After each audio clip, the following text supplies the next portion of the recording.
이비인후과 의사들이 친절하게 알려주는 귀코목 질환 이야기, 귀코목 TV를 시작하겠습니다. 오늘 어지럼증 말씀 나눠주실 교수님들 본인 소개 부탁드리겠습니다. 예, 안녕하십니까. 단국대학교 병원 정재윤 교수입니다. 예, 안녕하세요. 분당서울대병원 구자원 교수입니다. 저는 대한이과학회에서 어지럼증 연구회 회장을 맡고 있고 오늘 저희 연구에서 같이 활동하시는 두 분과 함께 본 프로그램을 진행하겠습니다. 예, 안녕하십니까. 저는 세브란스 병원 김성원 교수입니다. 저는 오늘 사회를 맡은 배미선입니다. 우리나라가 이미 고령화 사회에 접어든 이후 어지럼 환자가 급격하게 증가하고 있는데요. 어지럼이 발생하였을 때 제일 많이 걱정하는 것이 뇌졸중과 같은 뇌의 문제로 인해 발생하는 것이 아닌가 하는 것인데 최근에는 귀에서 발생할 수 있다는 인식이 높아지고 있는 것 같아요. 그렇다면 어지럼 질환이 주로 발생하는 것은 뇌의 문제인가요? 귀의 문제인가요? 예전에 비해서 어지럽다고 오는 환자분들이 참 많습니다. 뇌 문제일 수도 있고 귀의 문제일 수도 있고 통계에 따르면은 전체 환자의 절반 이상이 평형기관, 그 귀 속에 있는 전정기관이나 신경의 문제인 것으로 알려져 있고 심장이나 부정맥이나 저혈압과 같은 어떤 심장의 문제인 경우가 또 있고 불안이나 우울이나 공황장애 같은 심적인 문제인 경우가 또 있습니다. 실제로 뇌 문제 때문에 뇌출혈이나 뇌경색 같은 문제 때문에 어지러운 경우는 약 5% 미만인 것으로 알려져 있습니다. 절반 이상인 우리 귀 문제에 대한 어지러움인 경우에 대부분은 이석증, 메니에르병, 전정신경염 같은 귀의 문제인 경우가 있는데 실제로 응급실에 오는 환자 100명이 있다면 그중에 30명에서 많게는 50명까지 이석증인 경우를 볼 수가 있습니다. 어지럼 질환 중 이석증이 제일 흔하다고 하셨는데 이석증이라는 것이 도대체 어떤 병이고 왜 발생하는지 설명 부탁드릴게요. 이 이석이 뭔지부터 말씀을 드리는 게 좋을 것 같습니다. 이석이라는 것은 귀에 있는 돌이라는 의미죠. 그래서 우리 몸속에는 중력을 느끼고 균형을 감지하기 위해서 존재하는 아주 작은 입자들이 있습니다. 이 입자들은 여러분이 아시는 그 분필 있죠. 그 분필이 칼슘 카보네이트의 결정체거든요. 그거와 동일한 성분이 우리 귀 속에서 아주 중요한 역할을 하고 있습니다. 근데 워낙에 그 이석이라는 것들이 모여 있어야 될 위치에서 떨어져 나올 때가 있습니다. 예를 들면 뭐 큰 충격 또는 노화 과정 또는 허혈 여러 가지 질환에 의해서 이게 떨어져 나오면 이 떨어져 나온 것이 몸의 회전을 느끼는 세방고리관으로 잘못 들어갈 수가 있습니다. 그러면 이게 머리를 움직일 때마다 심한 회전감에 어지러움을 유발하게 되는 것이죠. 그래서 보통 이제 새벽에 이런 증상이 생기면서 병원을 찾아가게 되는 것입니다. 그럼 이런 이석증은 어떻게 치료를 하고 있나요? 예, 조금 전에 저희 정재윤 교수님이 말씀해 주신 대로 이석이 떨어져서 방골이관이라는 게 3개가 있는데 거기로 들어갔을 때 머리를 움직이면 그 안에서 이석이 움직이면서 심한 어지러움증이 유발이 되는 건데 치료 방법은 이석을 다시 원위치로만 넣어줄 수 있다면은 방골이관이 자극이 되지 않을 테니까 그렇게 치료하는 방법들이 개발이 됐거든요. 그래서 방골이관 3개 어디에 빠졌느냐에 따라서 그 위치를 맞춰가지고 머리를 움직여서 다시 이석을 빼주는 물리치료 방법이 있습니다. 그게 이석 정복술이라고 하는데 저희가 병원에 오시면은 간단히 테스트해서 이석이 어디 들어가 있는지 보고 거기에 맞는 평면에 맞춰서 물리치료를 해서 이석증을 치료할 수 있습니다. 이석증 외에 메니에르병이나 전정신경염 등이 흔한 질환이라고 하셨는데 이러한 병들은 이석증과 어떻게 다른가요? 모든 어지럼은 머리를 움직이면은 어지럼이 더 심해지는 양상입니다. 그래서 우리가 머리 움직일 때 어지럽다고 해서 이석증을 의심을 많이 하는 경우가 있는데 사실 그거는 과잉된 어떤 그런 표현이고 실제로 이석증은 머리를 잠자려고 누울 때 혹은 누워서 일어날 때 혹은 자다가 뒤척일 때 그렇게 유발되는 두위 변환에 따라서 나타나는 어지럼이 이석증의 전형적인 증상인데 반해서 메니에르병이나 전정신경염 같은 그런 귀질환들은 그런 두위 변화랑 상관없이 가만히 있을 때 갑자기 나타나는 양상의 어지럼입니다.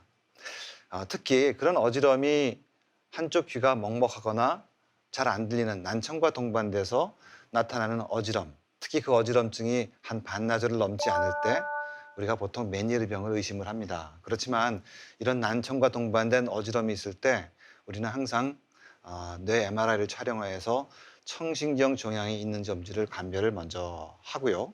그런 뇌종양 같은 청신경 종양이 아닌 게 확인이 되는 경우에 난청과 동반된 일시적인 어지럼은 메니에르병이라고 우리가 의심을 해볼 수가 있겠습니다. 반면에 전정신경염 같은 경우는 청력저하나 귀먹먹 한 게 동반되지 않고 갑자기 어지럼이 심하게 나타나는데 메스꺼림과 구토를 동반하면서 이런 어지럼이 보통 한 하루를 넘겨서 2, 3일 동안 계속됩니다. 그래서 며칠 동안 계속 어지럼이 지속되면서 시간 지나면서 하루하루 차츰차츰 가라앉는 그런 양상을 보이는 어떤 지속되는 이런 어지럼이 있을 때 우리는 전정신경염이라는 것을 의심을 합니다. 이 세 가지 병 모두 멀쩡히 잘 있다 갑자기 나타나는 돌발적인 양상이기 때문에 처음에는 잘 구분이 되지 않지만 곰곰이 병력을 살펴보면 우리가 세 개를 구분을 해볼 수가 있습니다. 메니에르병이나 전정신경염의 이석 증가는 다른 병임을 이제 알아보았는데요. 이 질환들의 치료는 어떻게 하는 걸까요? 이게 어지럼병의 치료를 우리가 구분해 보면 우선 일단 어지러워서 환자들이 너무 힘들어하니까 그 증상을 완화시켜주기 위한 약물 치료가 있습니다. 그리고 또 한 가지 치료 방식은 그 병의 원인을 해결하는 그런 치료겠죠. 그런 치료법이 또 가능한 질환이 있고 그렇지 못한 질환이 있습니다. 그리고 또 한 가지는 많은 경우에서 전정 기능이 떨어지면서 그런 불균형으로 인해서 기능에 문제가 생기고 어지럽고 넘어지고 이렇게 되거든요. 그러니까 그런 기능의 문제를 회복시켜주는 걸 돕는 치료법이 또 한 가지가 됩니다. 우선 전정신경염을 먼저 말씀드리면 전정신경염은 원인을 해결할 수 있는 치료법은 사실 없습니다. 그래서 아주 급성기에 환자들이 많이 힘들어할 때는 그런 증상을 완화시켜주는 약물 치료를 짧은 시간 동안 할 수가 있고요.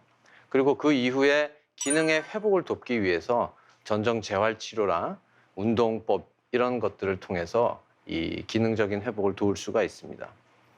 메니에르병 같은 경우는 저희가 원인을 어느 정도 이해를 하고 있고 그 원인을 해결하기 위해서 만들어진 치료법들이 개발된 치료법들이 어느 정도 있습니다.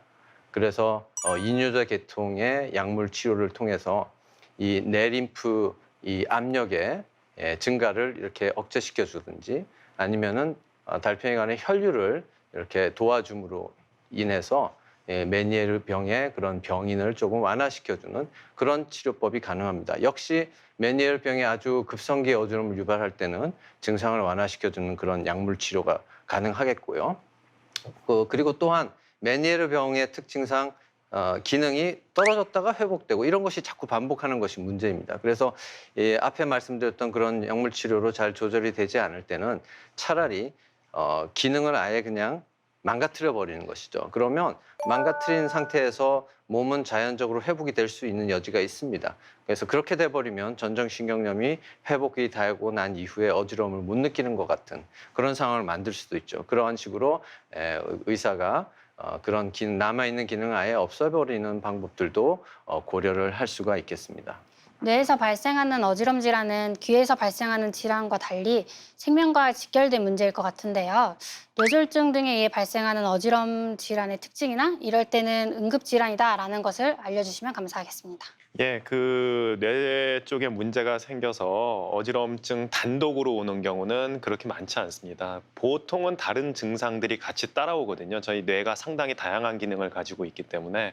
그래서 단독으로 어지럼증이 올 때는 응급질환일 가능성이 많지는 않은데 뇌졸중이나 뇌에 문제가 있을 때 여러 가지 흔히 나타나는 동반 증상 중에는 뭐 의식을 잠깐이라도 잃는다든지 아니면은 평생 겪어보지 못한 두통이 심하게 온다든지 얼굴이나 몸통, 팔다리의 한쪽에 감각이 좀 이상해지고 잘 못 느낀다든지 말을 하는데 말이 자꾸 발음이 어눌해진다든지 뭐 어디를 쳐다보는데 사물이 두 개로 겹쳐 보이거나 아니면 뭐 글씨를 쓰는데 글씨 같은 게 잘 안 써지고 삐뚤삐뚤해진다든지 음식이 잘 안 넘어간다든지 하는 그런 기타 증상들이 동반됐을 경우엔 뇌의 질환을 의심을 해봐야 되고요. 최근에는 뇌에 문제가 있을 때도 어지러움증이 단독으로 나타날 수도 있다라는 것에 대해서 계속 이제 내용이 나오고 있는데 그런 경우에라도 병원에 와서 저희가 신체 검사 신체 진찰을 하면은 MRI를 찍지 않아도 그런 뇌의 이상 여부를 발견할 수가 있거든요.